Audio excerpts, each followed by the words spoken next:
Welcome to the Macmillan Report. I'm Marilyn Wilkes, your host, and today our guest is Professor Ben Kiernan. Our topic is genocide. Professor Kiernan is the A. Whitney Griswold Professor of History at Yale University and the founding director of Yale's Genocide Studies program. For more than 30 years, he has studied and written about genocide and crimes against humanity. His recent book, Blood and Soil, A World History of Genocide and Extermination from Sparta to Darfur, is the first global history of genocide, and in it Professor Kiernan examines outbreaks of mass violence from the classical era to the present. Welcome, Professor Kiernan. Thanks, Marilyn. Let's begin by talking about the word genocide. It's a relatively recent term. How would you define it? Well, it was coined only during World War II by Raphael Lemkin, who was a Polish Jewish jurist who'd spoken out against the Armenian genocide in World War I, and then wrote a book during World War II about the Nazi occupation and the crimes they were committing. And in that book he coined the term genocide in 1943, and he was the major proponent of the Genocide Convention, which was adopted by the UN in 1948 and came into force in 1950. So it was his conception of genocide that became the definition under international law. And the definition in the Convention of 1948 says that genocide is acts committed with the intent to destroy, in whole or in part, a national, ethnical, racial or religious group as such. And these acts include killing members of the group and other forms of mass violence. And that was pretty much his definition, except that he probably would have preferred political groups as well as ethnic and religious and national groups to be covered by the Genocide Convention, although they are covered by crimes against humanity, the particular crime of extermination, when it's systematically carried out, covers the mass murder of political groups. He probably would have also wanted cultural destruction to be included in the convention, but that was not either. However, other people do define genocide in different ways. Sociologically, many people think that mass murder of political groups is pretty much the same as of ethnic or religious groups. And so there are disagreements in the scholarly literature, but I'm fairly convinced that the legal definition is usable and functional, and that other crimes which are not included as genocide, for instance, included as extermination under crimes against humanity. Okay. Clearly, genocide is a difficult topic, yet you've devoted the majority of your career to researching it and writing about it. How did you come to study it? Well, I was educated in Australia, and I was aware of some of the history of what had happened to Aboriginal groups during the colonial conquest of Australia in the 19th century. But my first overseas experience was actually in East Timor, near to Australia, now an independent country in Southeast Asia, but then a Portuguese colony, later to be invaded by Indonesia in 1975. And I studied Southeast Asian history in Australia, and also became very interested in what was happening in Vietnam during the war there, and in Cambodia. And after the war in Cambodia, the Khmer Rouge regime of Pol Pot took power, and at the same time as the Indonesians were invading and carrying out extermination massacres in East Timor, the Khmer Rouge regime was doing something on a larger scale, although proportionately similar, in Cambodia. And as a result of doing my PhD dissertation on the Khmer Rouge history, I then went on to write another study of what they did after they took power under the Pol Pot regime. Okay, over the course of history, what have you found to be the motivators for genocide, and have they changed over time? Well, it's difficult to always know for sure what the specific motivations are. They're often hidden, and they're usually multiple, although sometimes a single motivation, racial hatred, stands out. For instance, in the Holocaust, where it's arguable that the motivation behind Hitler's mass murder of Jews really was ethnic hatred.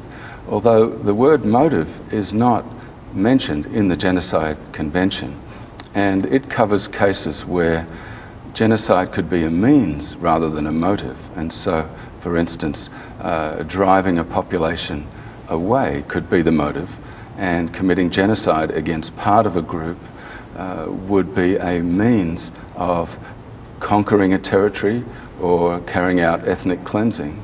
Or it could be for the motive of seizing their wealth. Genocide can be a means as well as a motive. There are other factors that can be examined as well, not just the determining feature of singling out ethnic or religious groups for mass killing, but also other features that sometimes accompany or often accompany or are associated with genocide. And over the centuries, many of these have recurred again and again, not just racial or religious hatred, but also territorial expansionism is something that usually happens alongside genocide. Of course, it brings warfare to the front for consideration of when genocide is really happening. And of course, war often gives genocidists a cover or an excuse to carry out genocide against an ethnic group. And that's usually in the context of territorial expansionism.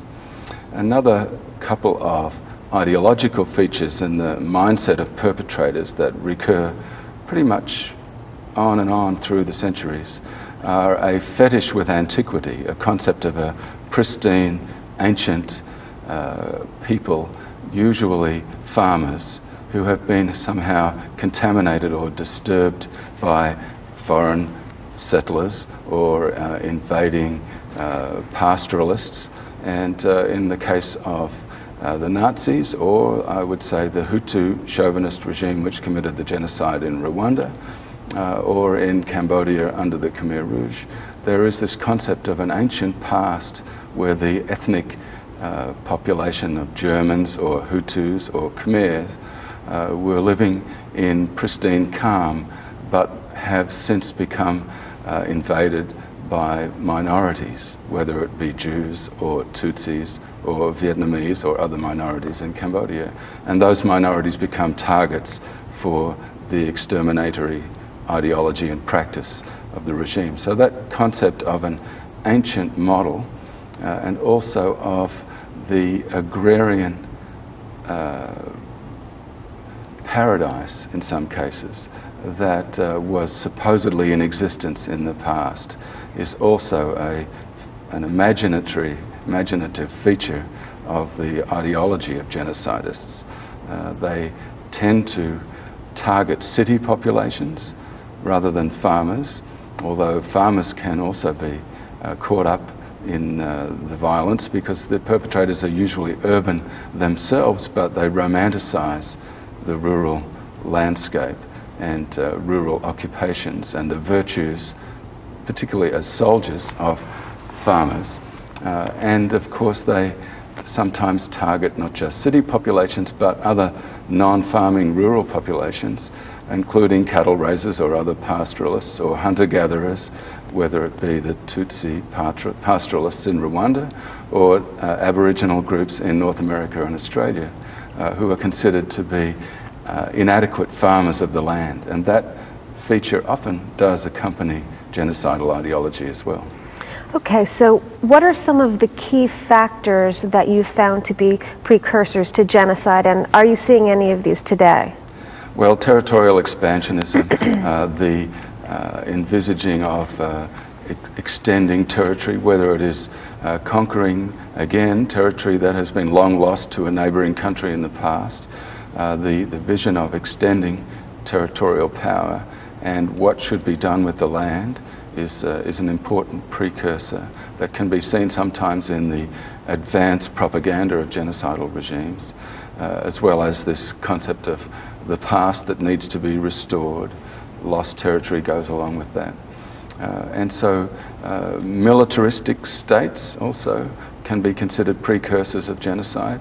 I would say that ancient Sparta, which was described by some historians as a workshop of war, was a precursor to later genocidal regimes in classical antiquity. Okay, let's talk specifically about two regions of the world, Darfur and the Congo, and the genocide and mass killings that are taking place there. What do you think it will take to have it stop?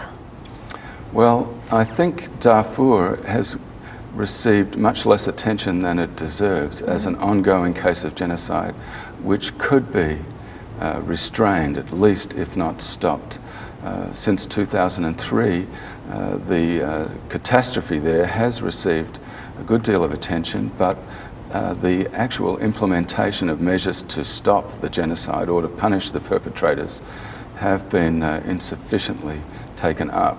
I believe that even short of military intervention by Western armies, there are a number of steps that could be taken, including the imposition of no-fly zones, which would prevent the Sudanese government and the Janjaweed militias from getting supplies to the points where they are attacking the civilian African populations of Darfur. Also, the African Union peacekeeping force, which is currently deploying there, needs more support in helping it deploy, and to deploy under conditions of security, and no-fly zones, I think, would help there as well. And it is possible for these measures to be implemented without even military ground troop intervention. Okay, so you think there is hope then? I think there is hope. There needs to be a priority given to stopping the genocide in Darfur and to bringing the perpetrators to justice. And two of them have currently been indicted by the International Criminal Court, and there needs to be more pressure on the Sudanese government, perhaps by sanctions, not necessarily by military force, but sanctions could be imposed to the point where, including no-fly zones, that the Sudanese government hands over those two indicted perpetrators for trial in the International Criminal Court. Thank you very much for sharing some of your research with us today. Thank you, Marilyn. For more information about Professor Kiernan, his research, and of course his newest book, Blood and Soil, please visit our website at www.yale.edu/Macmillan Report. Be sure to tune in again next week for another episode of the Macmillan Report, made possible through funding from the Whitney and Betty Macmillan Center for International and Area Studies at Yale. Thank you very much.